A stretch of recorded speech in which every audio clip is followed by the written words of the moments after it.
Hello everybody, welcome to the Real Life Health Show.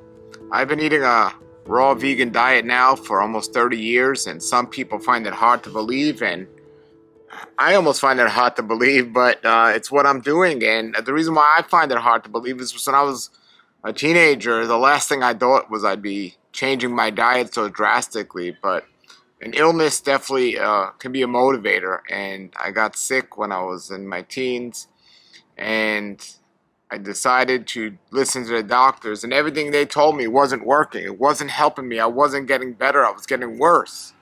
So I had to do something different. So that's when I decided to make a change and go against my doctor's advice, and I started eating a raw food diet. Now, I did it when I was a teenager. Well, I started when I was, 19 years old or so. And the thing is, the longer you're eating the standard American diet, which consists of processed food, most things from bags, boxed potatoes, or cans, just about everything cooked, the longer you're doing that, the more you get addicted to something. And I do say addicted because it is an addiction on every level. Cooked food and junk food and processed food is something we get addicted to. Well, what is an addiction? An addiction is a habit that we created that's so strong that it's difficult to break or change. That's what it is. And there's more scientific terms of it, but when you're doing something that's so hard to stop or change, or the longer you do it means the more you're used to doing it. And the more you're used to doing something, the harder it is to change, not just physically, but also mentally in your mind, because you've been doing something for so long. Well, we can teach ourselves new habits. And I'm not saying we can create new addictions, which we can, but we could teach ourselves healthier habits as we get more information. But information alone is not what's going to do it, because somebody could have information be like, well, I realized what I was doing was wrong, and I could do something better, so now I'm going to start changing this. And we see this all the time. We see people that are eating strict for a certain amount of time, and then they realize, well, that's not working, or I heard better, or something makes sense in their mind to do it different. That's why you see people going from a vegetarian diet to a carnivore diet to a vegetarian diet. We see the same thing with religion and belief systems out there. We see the same thing with exercise and all these different things. People are always looking for the best way or the next way to improve themselves and improve their health or something like this. And until somebody tells them something that makes more sense than what they're doing, they're going to keep doing what they're doing. But when something comes along, some piece of information or somebody, and tells somebody something that makes more sense to them and they think they're going to do better than what they're currently doing, that's when people start the process of overcoming or changing what they were doing.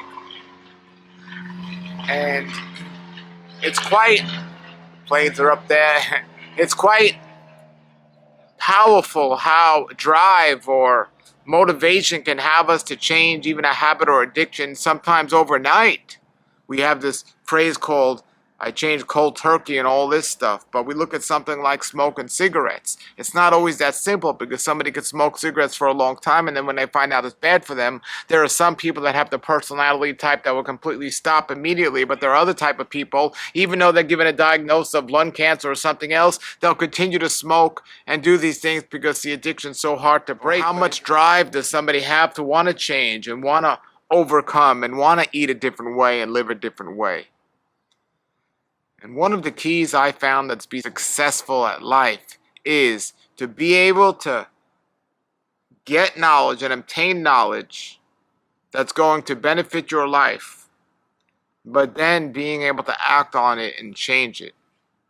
And these are two issues. The first issue is getting that knowledge. There's so much information out there today that people aren't making wise choices. They're making a popular choice. It's getting frustrating and just completely tiring and exhausting for people to gather the information they need to make life improvements that are going to help themselves. So people are opting out to choose what's popular instead of what's right, or what's best for them. They're choosing what's popular. But then when somebody gets even past that barrier, and now people find themselves where they're have this knowledge, or they obtain knowledge that this might be better for me, or this will be better for my overall health, or this will be better. Sure is a lot of planes out here today. Wow. So when somebody obtains that message or figures, well, this is going to be better for my health, then what are you going to do with it? Now you got to get past the second barrier, and that's actually change and put it to action. Hence the people that say, well, I know I need to lose weight, but they don't. Well, I know I need to stop smoking, but I don't. So what a lot of this comes down to is the instant pleasure or gratification people are getting versus the long-time effects of eating and living healthy. Worse, the long-time effects of overcoming disease, overcoming sickness, and so on. People want that instant gratification that they get from eating or drinking something, whether it's a drug, an alcoholic beverage, or processed food. There's just an instant gratification that's going to make them feel great for a short moment. For a short time, as they're eating that hamburger or those French fries, they're going to feel a sense of, wow, this is good. But I say a short time because it's just a short time later that they're going to start feeling lousy again. And they're going to start regretting what they do. It's like the person that gets drunk, and every time they get drunk, I say never again, but then they're so messed up from their thinking and everything else, they're looking for that instant gratification, so they go and they drink again and get themselves in the same spot, and it's the same cycle. People keep going back and back and back again.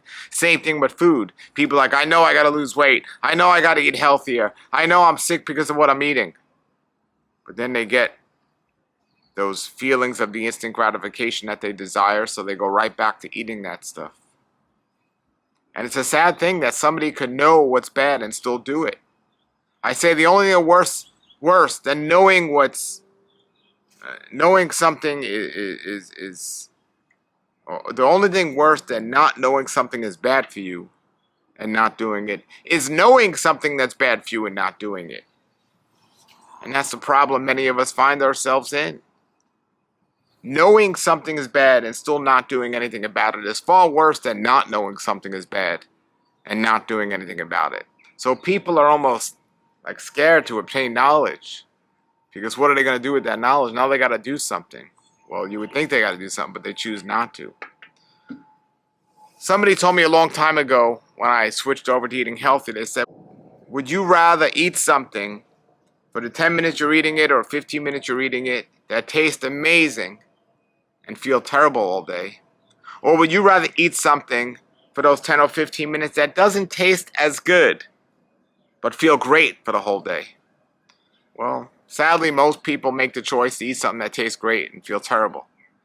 But no, I'd eat something that tastes so-so and want to feel great.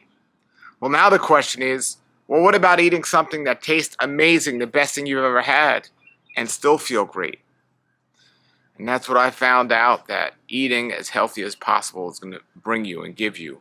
And that's what the raw vegan diet does for me. It helps me in a few minutes that I'm eating of the day, of the 24 hours in a day, and the hour I spend eating the whole day, and broken down into my 2 or 3 meals a day. I'm eating the best, highest, best taste and quality food you could imagine. Raw, ripe, fresh, organic fruits, vegetables, nuts, and seeds. And then I feel great the rest of the day. There's no other system or way of eating that can claim that you're eating great and you feel great. If you're not eating 100% unprocessed foods, 100% vegetation from the ground, from the trees, without having to bag it, cook it, process it, or in any way. Everything else is going to make you feel maybe okay while you're eating it, but you're not going to feel great the rest of the day. You're certainly not going to feel as good as you can feel the rest of the day. So the choice here, everybody, is your choice and your decision, what you decide to do and how you want to do it. But my suggestion is to try it before you deny it, and start consuming more raw foods in your life. And if you're the type of person that has a type of attitude that can change overnight and change immediately, then do that. But if not, and you have to go slower and you want to go slower, well, do something. Do something. Maybe if you're eating 3 cooked food meals a day, start adding 1 raw food meal a day. And then after a month, add 2 raw foods a day and eat 1 cooked food.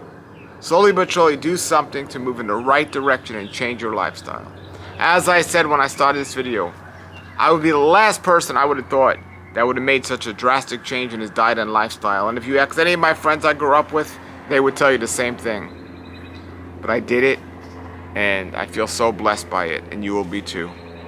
Alright, so thanks for watching. Have a great day. I'll be making more videos. Put your comments and questions below, and have a great raw life. Nature's wealth, good for your health. This is the Raw Life Health Show. Raw Life, brighten up your life.